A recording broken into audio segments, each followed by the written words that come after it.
MS Unites and MS&Me Media, divisions of the Multiple Sclerosis Global Support Network, have proudly been approved by the National Multiple Sclerosis Society to provide information, utilize content, videos, and online materials produced by the U.S. National Multiple Sclerosis Society, as well as support initiatives and events.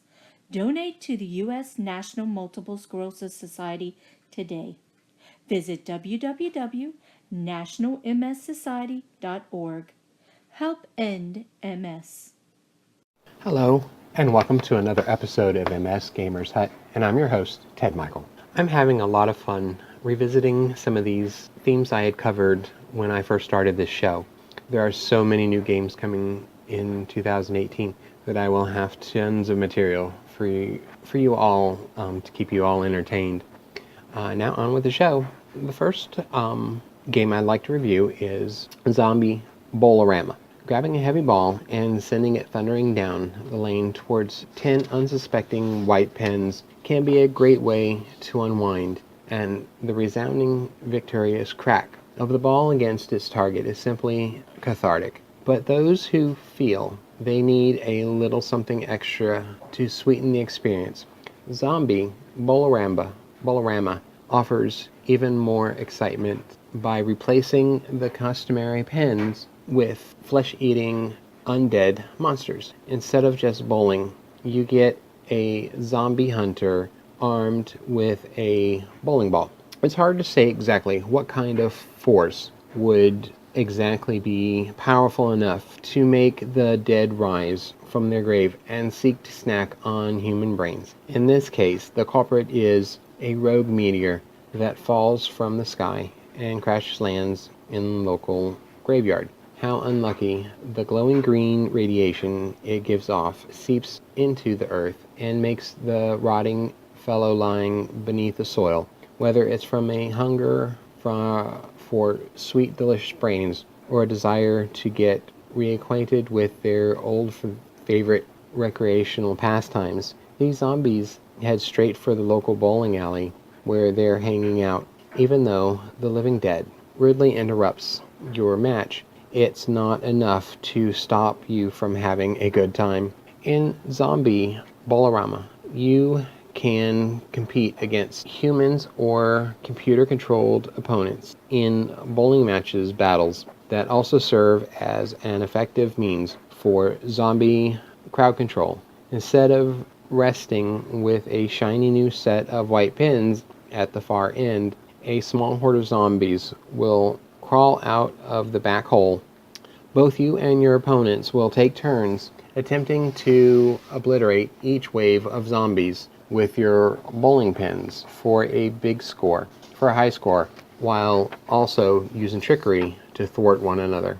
A simple and effective control scheme makes the bowling gameplay easy to pick up. During each turn, you'll decide what horizontal spot on the lane you want to throw the ball from. Select a power level for your throw. Aim your shot and then let it fly.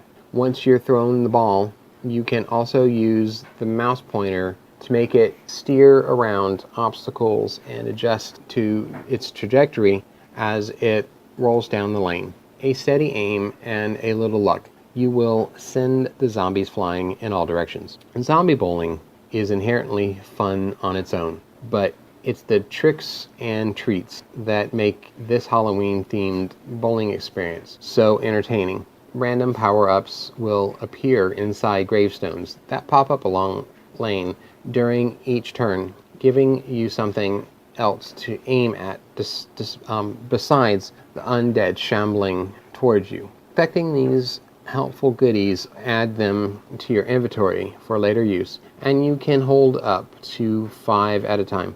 Red gravestones holds tricks you can use during your opponent's turn to try to make it more difficult for them to score. Among many other silly and creative tricks, you can summon a werewolf who will blow your opponent's ball into the gutter. Place a buzzsaw on the lane to slice it into. Drop sticky honey everywhere to slow their balls down.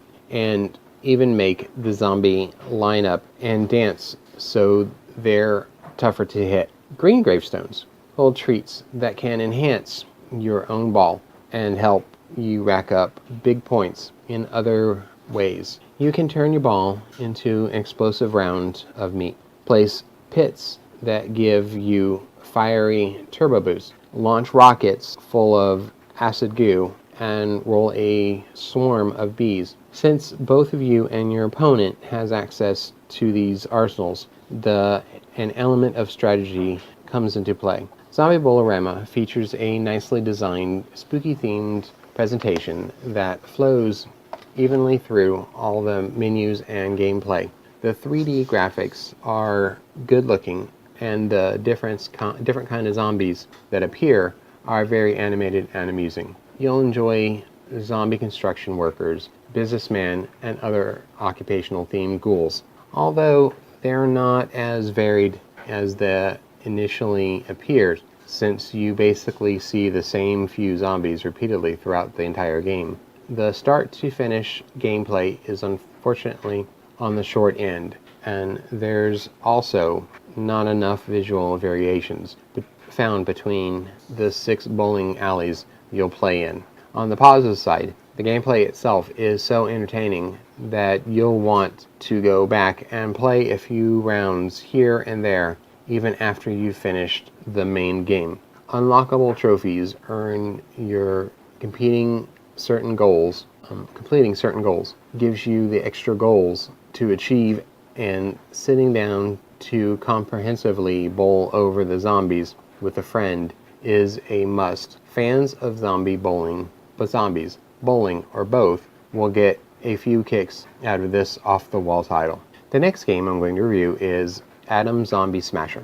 Blendo Games outputs some weird products, but thankfully knows how to balance fantastically with fun. Sure is the case with Atom Zombie Smasher, a deceptively complex, creatively presented game where you wipe out zombies with bombs and bullets to save a terrified populace. It's got a great style that uses minimalism to generate tension, a surprisingly amount of depth, and despite an unfortunate design choice with the core progression system, is certainly worth checking out, even if it's often more frustrating than it should be. There's blood when zombies die in Atom Zombie Smasher, but it's more of artistic flair.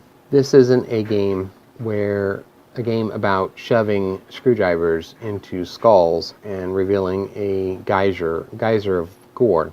The characters are highly abstracted. Zombies are represented as purple squares, and fleeing survivors are yellow squares. Both of these squares run around city streets and between buildings on small maps presented from a top-down perspective. Your job is to position weapons at key locations around the map to hold back the encroaching zombie horde, while survivors flock to an escape helicopter to get lifted out of the zone.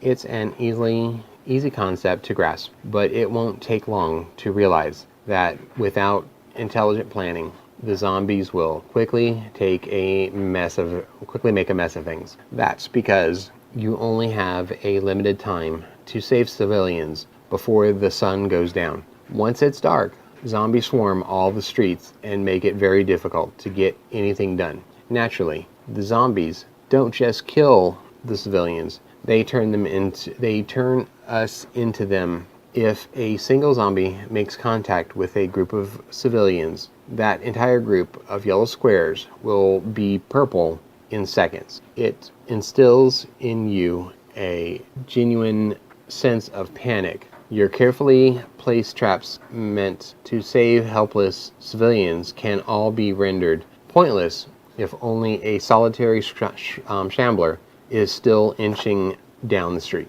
Blendo uses an unlock system to regulate the types of weapons made available. You'll get access to dynamite, sniper team, armed infantry, landmine artillery, and plenty more. These are set up during the planning phase of the game, where time is stopped and you can survey a city map from where you can see from which sides of the map zombies will stream, and plot your helicopter evacuation point and weapons accordingly. After hitting the button to start the clock, zombies will crowd into the streets, and as the game progresses, you'll want to reposition sniper teams, move infantry, relocate the helicopter pickup point, and keep a close eye on the artillery reload time to stay one step ahead of the purple undead masses. This dynamic means you need to remain very active while the game is playing out, because it's not only the initial setup, but also your on-the-fly adjustments can be critical for victory. During the first few campaigns, the gameplay is exciting, intense, and addictive. With the default settings, you can replay maps until you get it right, or bail out if the situation is hopeless. This kicks you back to the overworld map, which displays a territorial overview of the zombie outbreaks. This is where you'll see your total score and can select which city sections to evacuate. Each territory is assigned a difficulty level, which is important to monitor when a level 4 territory is created. It will actually spread the infection to adjacent ones unless you've already captured the adjacent territories by killing all the zombies before sundown or saved the requisite number of civilians. While it may be easy to clear level 1 territories, they'll also won't reward you with as many victory points as higher level zones. Again, like the combat in the city streets, the information is presented in a clean, simple style, and there's much more depth than may be initially apparent. After selecting a territory and waging war against the undead on city streets, time progresses forward. Zombies outbreak spreads over on the territory map, and depending on your preferences, you're given the opportunity to upgrade the various squads you've acquired, unlock additional bonuses in a research lab, and occasionally utilize a few super weapons. This is also where a few of the game's problems crop up, because Blindo gives you no control over which weapons are available from mission to mission. Instead, they're randomly assigned, so you may want to knock out a level 3 territory before it turns into a 4 and spreads the infection. But considering the game's randomly gave you barricades, dynamite, and artillery, it's near impossible to get the job done. All your weapons just aren't created equal, which leads to the occasional critical imbalance, wedging you into dire circumstances. Near the beginning of the campaign, this randomization can unfairly cripple you, often turning a potential victory scenario into an impossibility. That aside, there's a lot to like about Atom Zombie Smasher. There's a story, the quirkiness of which is meant more to entertain than make sense. There's support for you to there's support for up to 3 players locally if you want to turn it into a party game. And there are a few reasons to load up new campaigns, including toggle for a number of built-in mods to tweak the degree of challenge and keep your interest up once the game's new car smell dispenses. With Atom Zombie Smasher, Blindo Games delivers an abstract take on a zombie invasion that's as addictive as it is charming. It's easy to lose track of time as you obsessively test your new offensive strategies while splattering crowds of undead and funneling helpless citizens to safety. Though it has a few issues with regarding to Blindo's reliance on randomization, such problems shouldn't turn you away if you're looking for an offbeat gaming experience. The next game I'm going to talk about is Into the Dead 2. Players step into the shoes of Henry, a man who is desperately trying to make his way back to his family on foot after crashing his truck and being overrun by the undead. For a mobile game, Into the Dead 2 graphically presentation is rather impressive and includes short but well-produced presentations in rather impressive cut screens and satisfactory voice acting. However, if something sounds too good to be true, it often is. The incredible polished free version of this game is laden with microtransactions that are heavily encouraged, with frequent prompts to subscribe and pay for additional in-game resources. This significantly marred an otherwise great experience. And Infinite Runner is basically what it sounds like. The player constantly runs from the start of the level to its end with the ability to move left and right to line up kill shots and avoid hostiles. You equip a main weapon as well as a backup weapon, and ammo for the two is acquired by running over supply crates that are clearly indicated by smoke and a green light. This setup is well executed, and tensions rise when hordes of zombies begin to accumulate in front of you and your bullets are depleting. The left side of the screen is for movement, and the touch controls work well most of the time. There were instances when I needed to quickly change directions or tried to veer sharply, and my fingers slid out of the touch control zone, staring me right into a pile of zombies. Or I'd miss the supply crate I was trying to loot.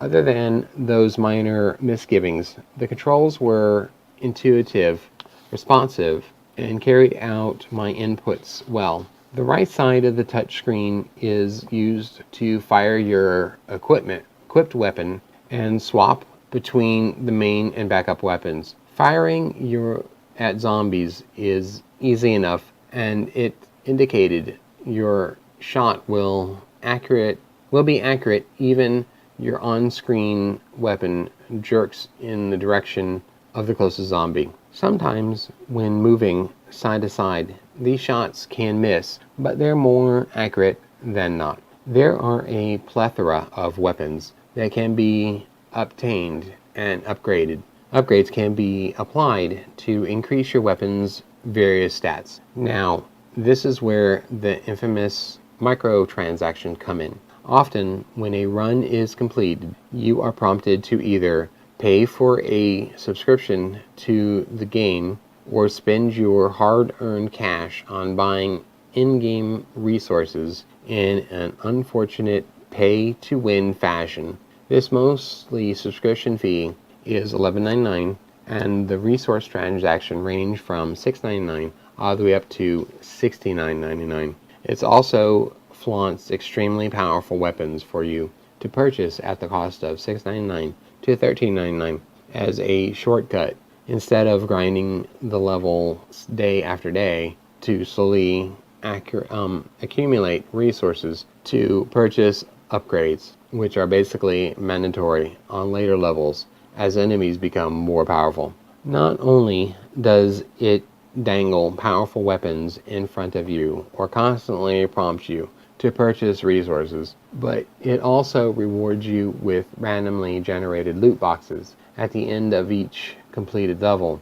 That's pretty decent, right? Once you open the loot box and collect the rewards, it will make you an offer that you'll likely feel you can't refuse. Watch this video and you'll get another loot box. The video, however, was an advertisement for another mobile game.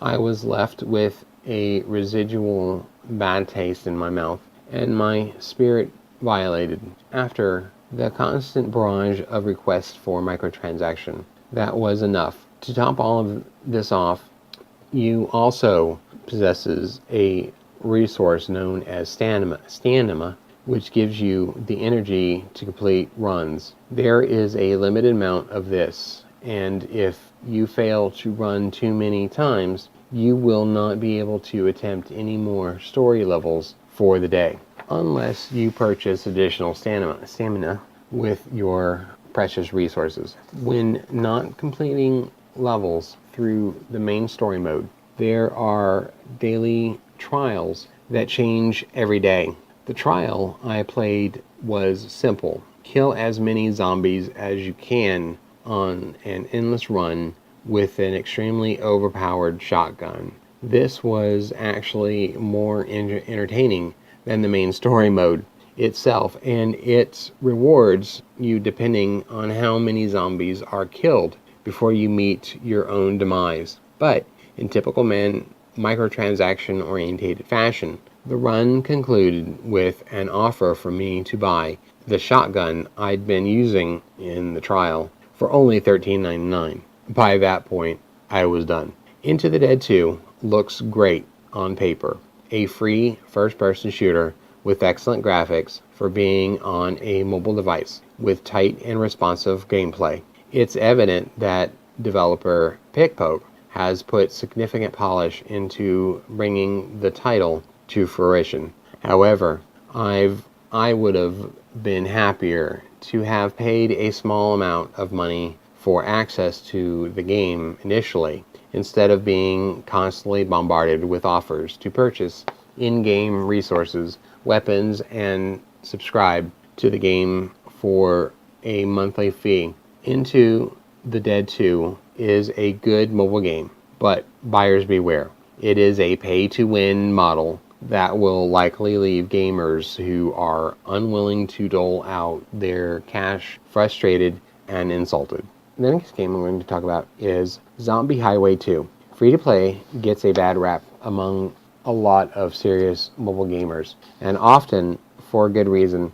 There are many games which develop and de-evolve in their design because of a more profitable to do so, but not Zombie Highway 2.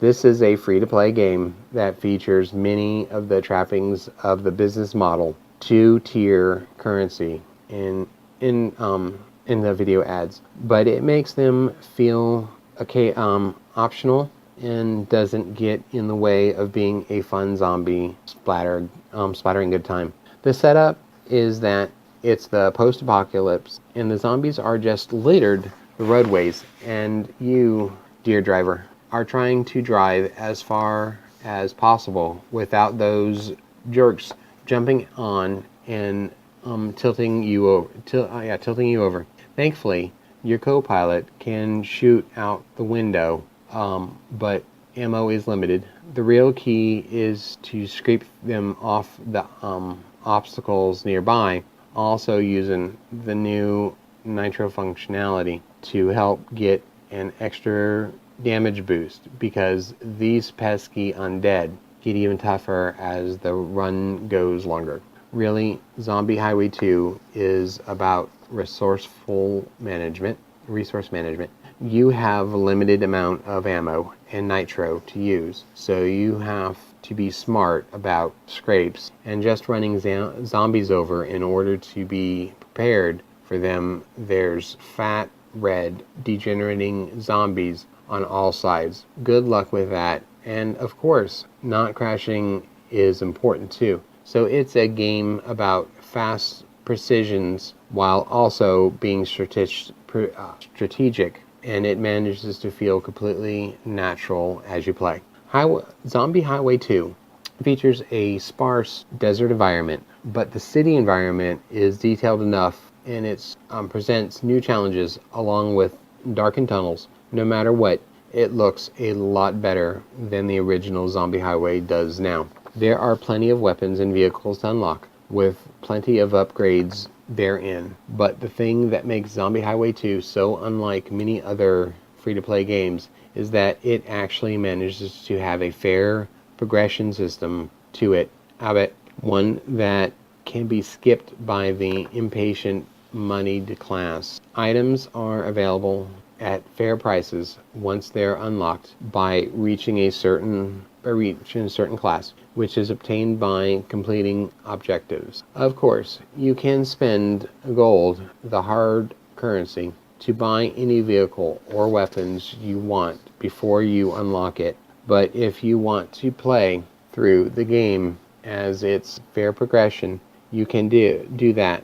The game doesn't leave behind non-paying players, and even then, while buying better weapons and cars will make it easier to go greater distances and to kill powerful zombies, I honestly believe there's still a huge skill component and a resource management aspect as well, that just having the best toys won't mean the highest score.